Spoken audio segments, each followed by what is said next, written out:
first semester went and that you're looking forward to an exciting second semester. And be sure to use this as a positive call to really build up them as parents and to do some positive affirmations for their students. All parents, including me, love to hear that.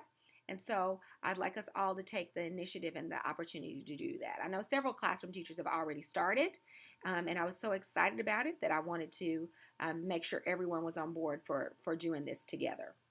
When we had our circle together here at campus, we all talked about relationships. That kind of was a trend.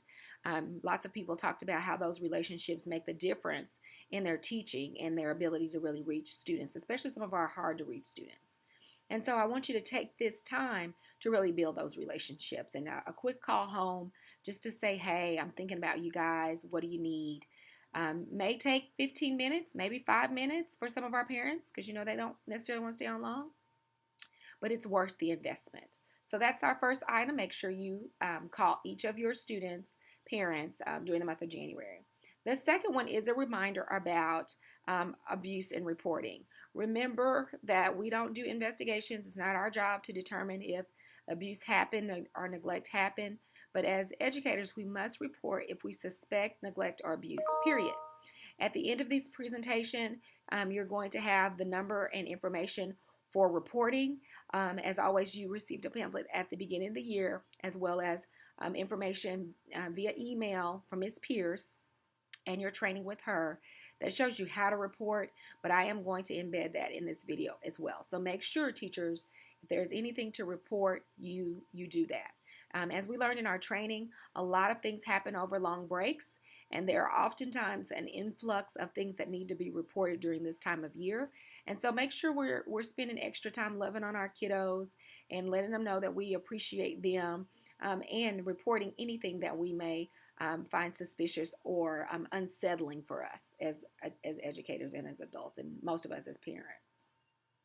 So that's the second thing. The last thing for today is lesson frames. I shared in our s'more that next week during our PLCs, we're going to join back up again in the PLC rooms, and we're going to really be talking about making sure your lesson frames, your lesson objective, also known as learning outcomes, are posted in your classroom for each of the lessons that you're going to be teaching.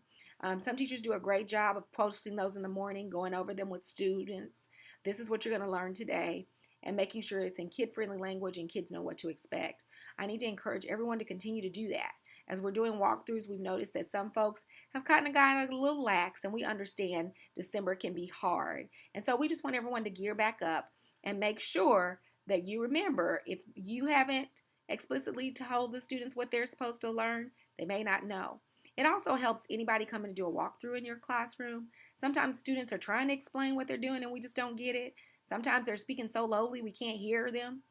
And so it helps us if we can just take a quick peek on your board and say, oh, that's what they're talking about. And that makes it easier for us to do our walks as well.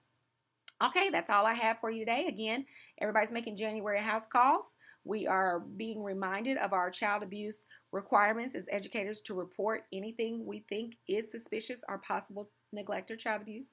And we're all recommitting to make sure our lessons are posted for each of the lessons that we teach. Thank you for listening as always, and let's make it a great second semester and week.